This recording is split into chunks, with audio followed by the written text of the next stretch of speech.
This week's DRM Not Included on F5 Live Refreshing Technology is proudly powered by Amazon Prime. We all know that you get free shipping on millions of products with Amazon Prime, but you get a whole lot more. Like free music with Amazon Prime Music, free TV, movies, and documentaries with Amazon Prime Video, free games, and a free Twitch subscription to support the content creator of your choice with Amazon Prime Gaming, plus a whole lot more. We've got links to all of these features and some of our favorites, plus a 30-day free trial, all by going to f5live.tv/prime. I understand the irony of this topic immediately following an ad, but if you hate advertisements and you hate AI, have I got some bad news for you. Netflix and YouTube are both working on using AI to enhance their advertising. Not enhance it for you, but to enhance it for them. YouTube announced this week through their Brandcast event that they are looking at using AI to find the peak moments in a video on their platform and pop an ad right in there. It won't be time-based. It won't be like right now, if you were to watch our whole show straight through after the live, likely the place that Google is going to place ads is going to be either right after the native ad, the embedded one, like the Amazon Prime that you just watched, if you're watching the live show, or at some point, oftentimes, if you're watching the produced show, oftentimes when I stop giving the summary of the subject and then ask Avram his input. That tends to be the two places that they put the ads, because they see a change of scenery, a change of voice, something like that. What they're looking for is, we have our big thing, we make some sort of a prediction, and then boom, that's where they're going to put the ad. I don't know that I care. Either way, the idea of maybe potentially interrupting the high point of a video could be annoying, but it sounds like they're trying to avoid that. They want it to be just post the high point, because they want you to get to that high point and stay around in order to keep you engaged in the inserted ad. We'll see if that ends up being how it works. This one is less weird for me than what Netflix is up to. So Netflix is planning on using AI to generate ads for mid-roll content, if you're on the ad-supported, and on the pause screen, hopefully just if you're ad-supported and not the other way around, because that'll annoy a lot of people, generating the ad on the fly based on your user account. That one seems a little more questionable to me. Using AI to find the perfect time that's theoretically non-intrusive to play an ad, I think I'm okay with that one. That seems okay. But using AI to generate the ad on the fly, there's the possibility of getting weird imagery, as we know. I don't know. That one just hits me different, Avram. Well, here's my question. So I don't understand this totally. They're going to change the content of the actual. How would that work if I was watching let's say season 2 of Wednesday comes out? Mm-hmm. Or season 2 or season 5 of Stranger Things comes out? Mm-hmm. How would this actually change the content? So they haven't gotten into a lot of details on it, but it sounds like what it'll do, and we'll use those two shows, right? So you're watching season 2 of Wednesday, because I think that comes out before Stranger Things. And it knows that you have Stranger Things on your list, and that show is coming soon. They might clip or custom edit a trailer. They might create a static image. They might even create overlays. That word I saw a lot of. And AI generated overlays. So, in particular, this was the thing that I read a number of times. So, you know the little banners that show up at the bottom when you're watching one show on broadcast television, they start poking at you about a different one. They want to be able to take and match the theming of the show you're currently watching for an ad for a show you're not watching, whose theming might be different, so it looks a little more in line, which is bizarre to me. Theoretically, to create a more immersive advertising experience. The idea of... But only for shows? Nope. Because, I mean, they don't make money by advertising their own shows. It's true. It's possible that this would be expanded to external content, almost certainly. So you get an ice cream ad that's visuals match that of Wednesday. It's weird. It's weird. I kind of like the idea of the ads not matching. You know what I mean? Because right, you can. I don't know what matching means.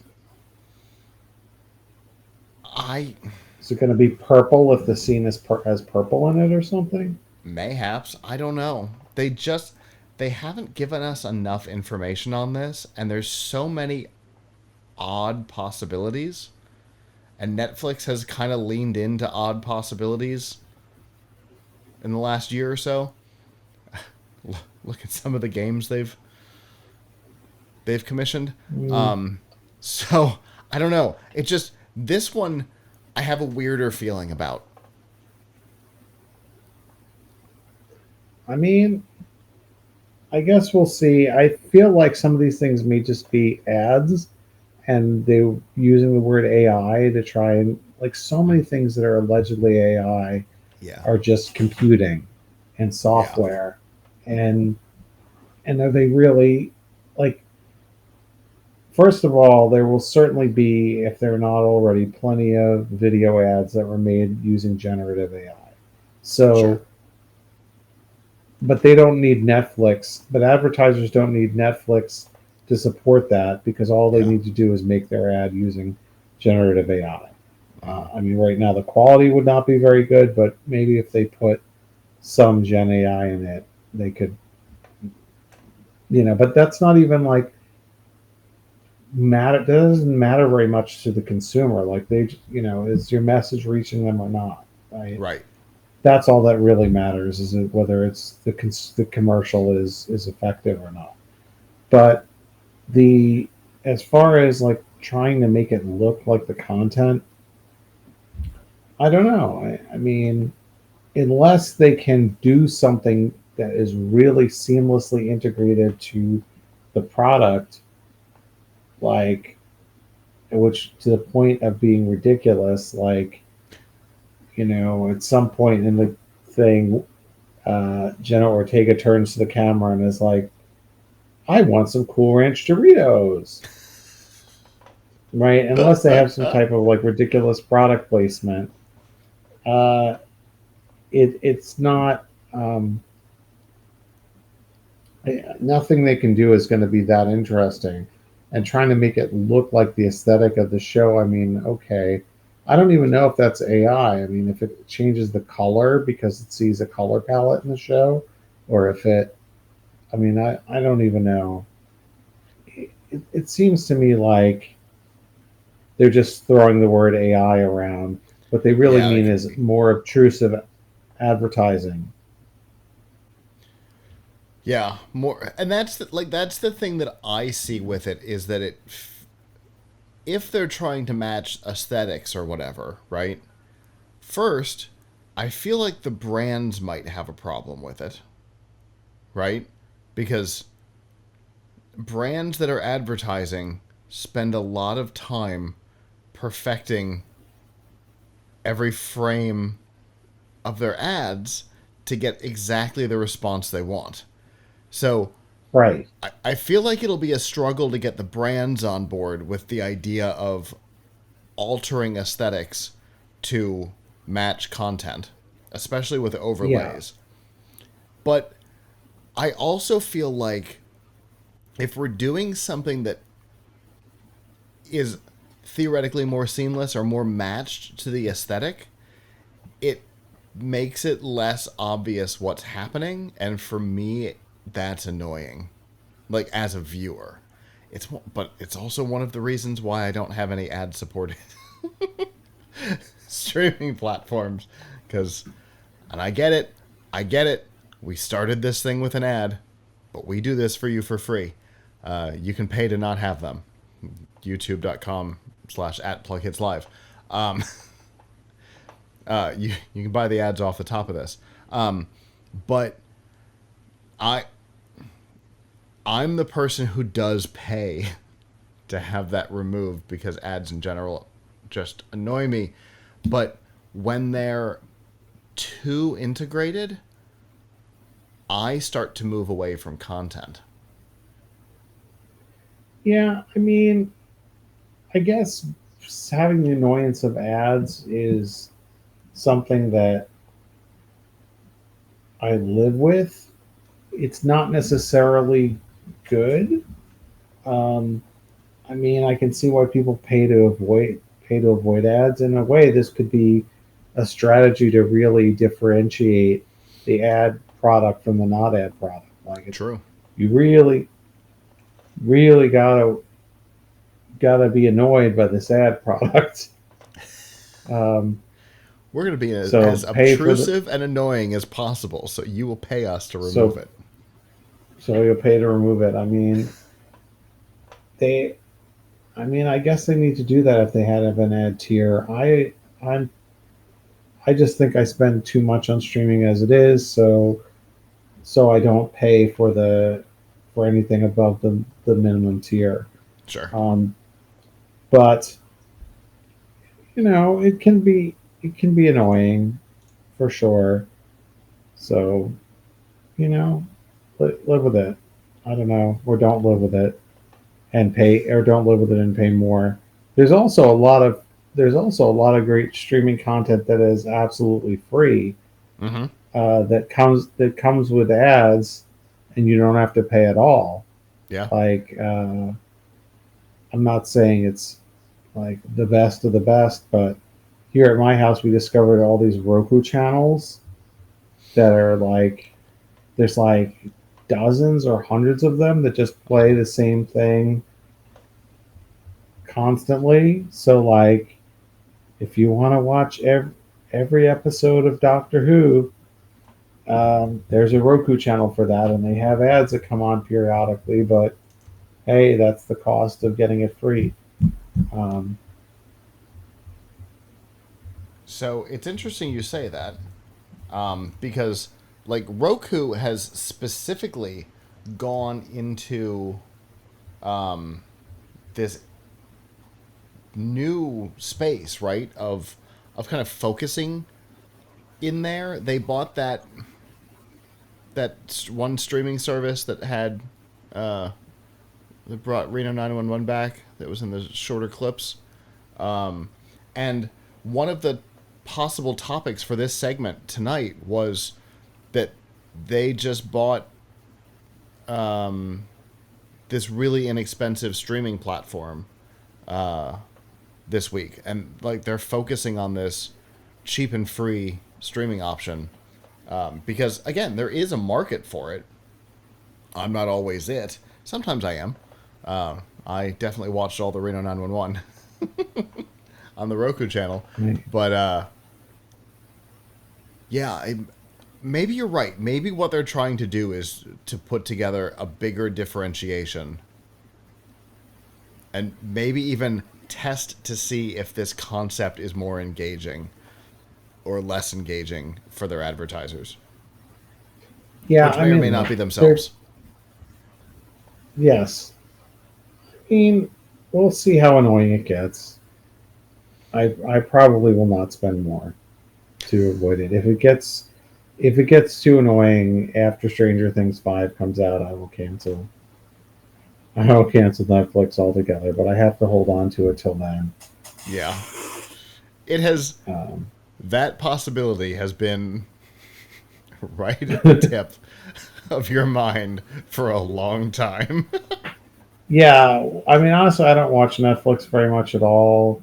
It's my wife that watches it Hmm. sometimes, and except for a real minimal handful of shows, Yeah. which most of which I could really do without. So yeah, I guess we'll see how annoying it gets. I'm generally the same way with Netflix at this point, but it comes with my phone plan now, Um, and so less than what I was paying for Netflix before, I pay to upgrade off the ad supported that it comes with. So basically, they pulled a bunch of money off my monthly bill for it, so I'm good with that one. But anyway, it's definitely interesting. It definitely brings us back to the AI is coming for all of us. Whether it's actually AI or not is a different topic. But the phraseology is definitely coming for all of us in all aspects of our lives, whether we like it or not. Hello, YouTube. Thanks for watching, and I hope you enjoyed this episode of F5 Live Refreshing Technology. If you did, please subscribe to the channel down below, and of course, hit the notification bell because we know that subscriptions don't mean much on YouTube anymore. If you've got topics that you'd like us to talk about in the future, please comment them down below. And if you'd like to not follow us on YouTube, there's lots of ways that you can follow along with our content by going to plughitslive.com/subscribe. There you'll see all of our shows and all of the ways that you can watch, listen, and follow along.